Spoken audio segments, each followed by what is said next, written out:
Hello guys, good evening. I'm back. So, excited lang akong i-share ito sa inyo yung aking ginawa kay ERP Next. So, ito yung i-share ko sa inyo. Yung biometric integration. So, meron akong dalawang ipapakitang biometric. Sige ko na brand and then CH Bio, which is actually China biometric ito. So, generic. Pero yung capability niya is parehas na parehas kay Zeketeco. Okay, ipakita ko mamaya. So, ganito maging setup. Itong dalawang biometric is directly connected kay laptop, dito sa laptop. And then, nandito sa laptop nakalagay yung integration program. Dito siya tumatakbo. Tumatakbo na yun ngayon. Okay? So, and then, ang ginagawa lang naman ng integration program ay pinupull niya yung data every minute. Depende sa configuration. Meeting every 5 minutes, every 30 minutes, every hour, every 6 hours, depende sa configuration. Basta ngayon, ang tumatakbo ito, every minute siya nagpo-pull ng data and then pinupush niya kay ERP Next. Okay?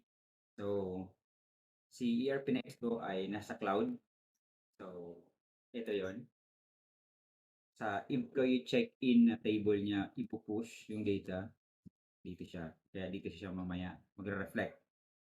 Okay. Now, so, si laptop ang magpo-push and pull. Yan. Itong program na to, pwede naman itong i-deploy. It's either sa other device. Mayroon, may ginawa kaming firmware. Meron ako naging partner na nagbigay sa akin ng devices na to. I mean, kasi may development kami ginagawa for payroll. So, payroll for Philippines. Yan. So, present ko yan siguro. Within this week, present ko yan. Ngayon, it's either i-deploy ito sa laptop or sa PC. Kung on-prem, pwede mong i-deploy yan sa, kung halimbawa on-prem sa ang implementation, pwede mong on-prem yung si AirPnext pwedeng other PC within that network or kay ERPnext server mismo. Pwede mo nang i-deploy si integration program. Kahit alin niya sa dalawa. Okay? Now,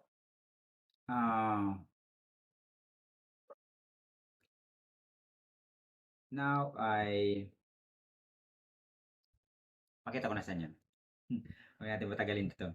Okay, now let's start. Press employee check-in, di ba? So, kita ko sa inyo yung device. Then, here we go. Alright, this is the device. Okay? So, now, check-in tayo. Unahin natin si Zikiteco. So, Zikiteco. So, ito siya. Ito yung brand name. By the way, ito yung isang brand na facial recognition. May facial recognition at saka biometric capability. Actually, na-test ko rin ito. Hindi lang doon sa biometric, hindi din sa, ano, meron akong isang device, yung model na to. Model na to ng Zikiteco, na-test ko na rin yan dyan. So, itong model na to ay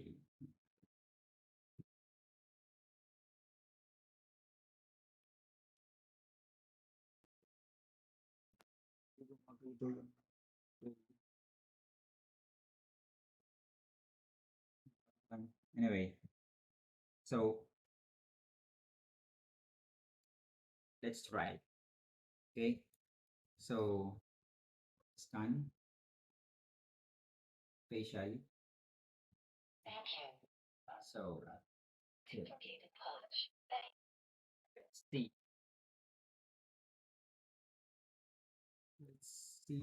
Let's go to employee check-in. Ang lalabas dito dapat ay Juan de la Cruz. Okay? Refresh natin.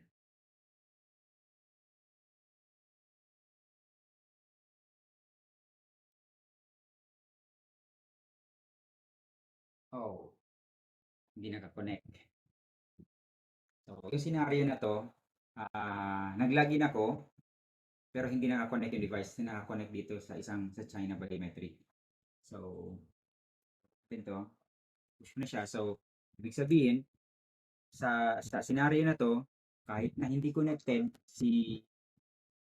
kahit hindi connected online si biometric, gagana pa rin siya. So, pag pag pinasok ko na to dito, pag nag-online na yan, magpupush na yung data.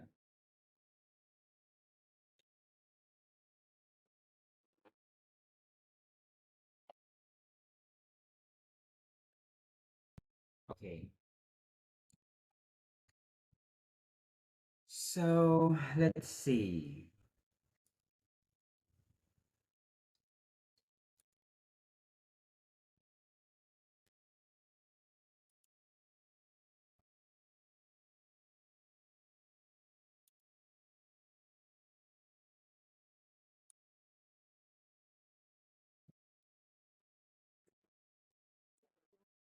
Okay, si Juan de la Cruz. Ng oras? Sure. Alright, 22, 11:23. 11:23. So, yun, tama. 11:23. Naglilipas na ng ilang minuto eh. So, yan. And then, check natin dito yung biometric niya, username. Okay, ZK Biometric. ZK Biometric. ZK Biometric. Okay. Okay. Try natin ulit. Try natin ulit. Ito naman, hindi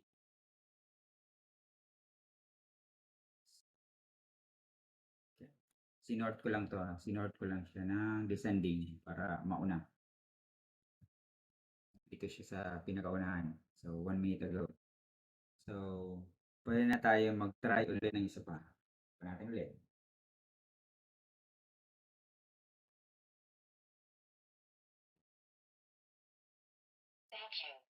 So, 11:26.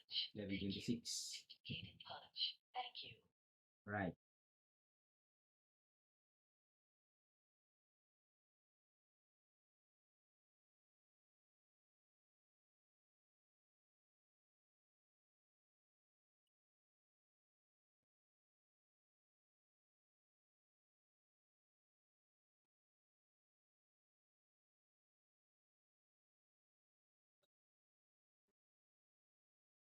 Dapat. Alright. So, ito na siya. Ito na siya. 26. Alright. 11:26. Sino? Zikit Teco. ZK Biometric. Yan yung username ni Zikit Teco pagdating dun sa uh, nag-generate ng API. API key and secret. Yung username. Okay. Next. Try naman natin itong si China Biometric. Right? So, let's try it. Let's put this one.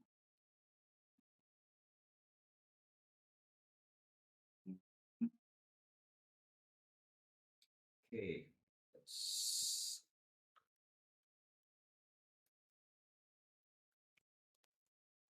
Nakakatuwa lang to eh.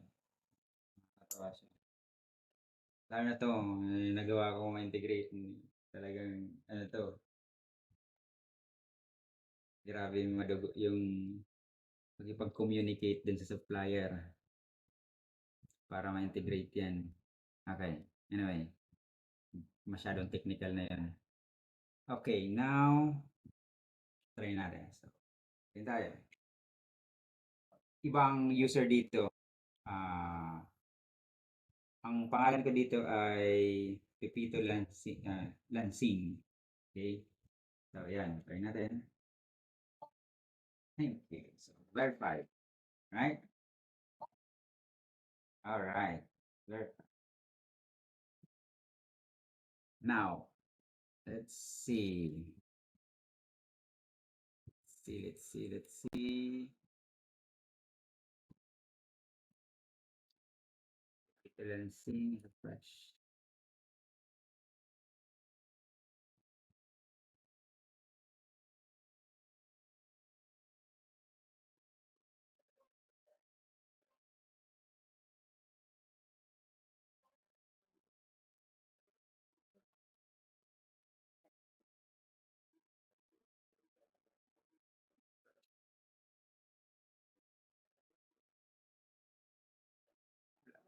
Why?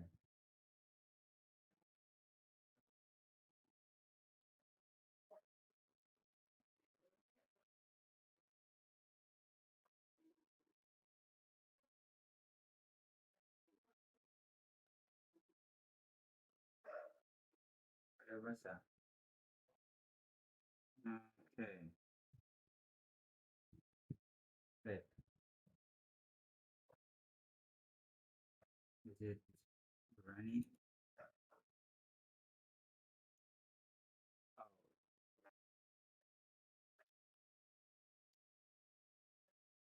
error ako. Okay. Anyway.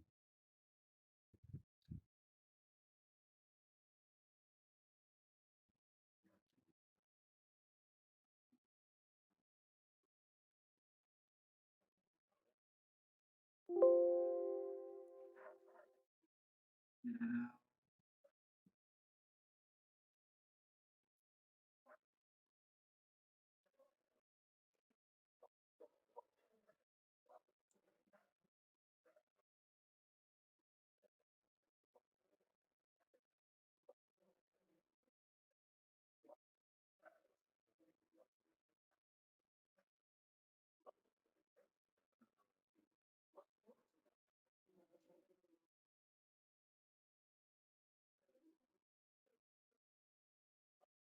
where is it?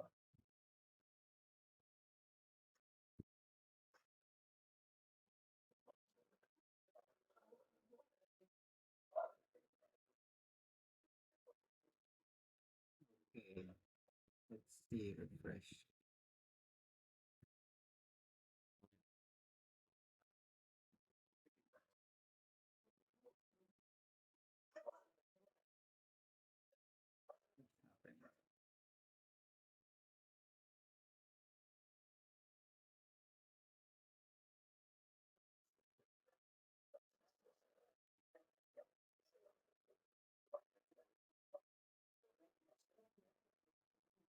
Okay.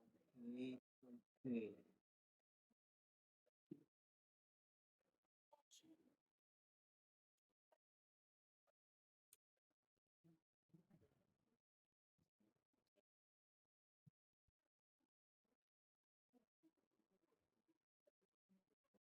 Weird. Oh, there you go. Now, lumatak na siya. Okay. Pipito Lansing. Right?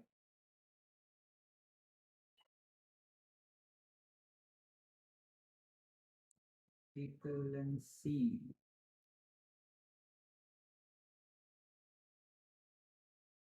Just now.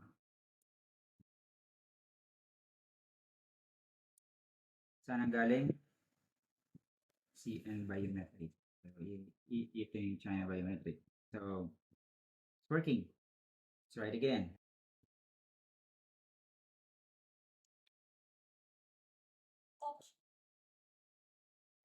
Thank you.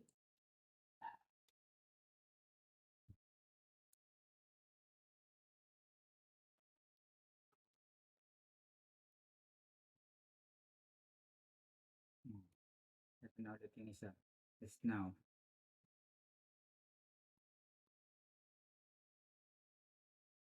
let's try na patayin muna natin siya. Hindi ko muna siya i-connect.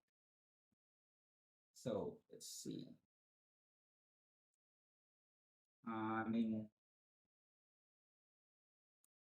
Natin siya, disconnect ko to, and then mag-login ako after a few minutes. Dahil kapag within a minute pa, pag nandun pa sa loob ng isang minuto, mag-login ka, ini-ignore niya yun eh, hanggat hindi siya nakakalampas ng another minute. So, yun. Kaya palalampasin muna siya natin ng isang minuto, and then saka tayo magla-login. So, para matest natin na kahit na offline yung device, makukuha pa rin yung data ni RPNext. Dahil, ang nangyayari dyan ay yung integration device, kasi possible kasi, halimbawa, yung integration program, integration program nag-hang or nagkaroon ng error. So, yung device, hindi siya maapektuhan. Continuous pa rin yung login and log out dun sa device, and then, pag online na or gumagana na yung integration, or halimbawa nagkaroon ng problema din sa integration program kung saan yung naka-deploy.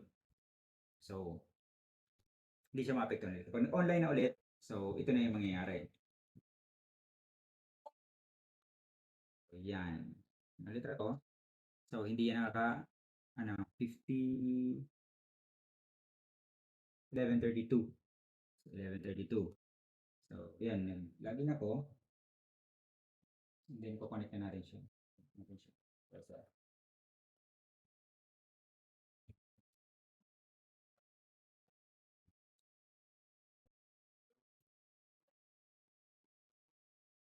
Yung scenario na nagkaroon ng down yung network. Then, let's see.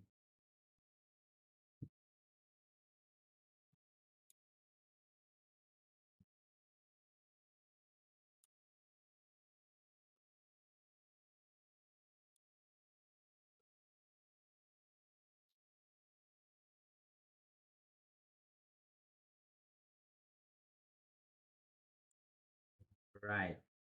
See? Si Pipito Lansing. 32. 11:32. So, it's working. It's working. I love it. Okay, yan guys. Natuwa lang ako kaya gumawa ko ng video para share ito sa inyo. Okay, thanks. God bless. Bye-bye.